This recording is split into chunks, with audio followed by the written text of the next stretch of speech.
Thanks, bud.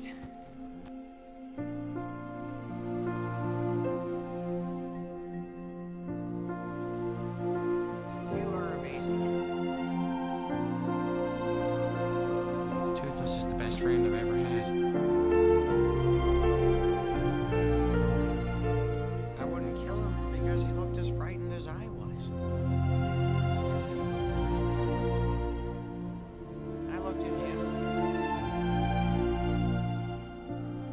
I saw myself.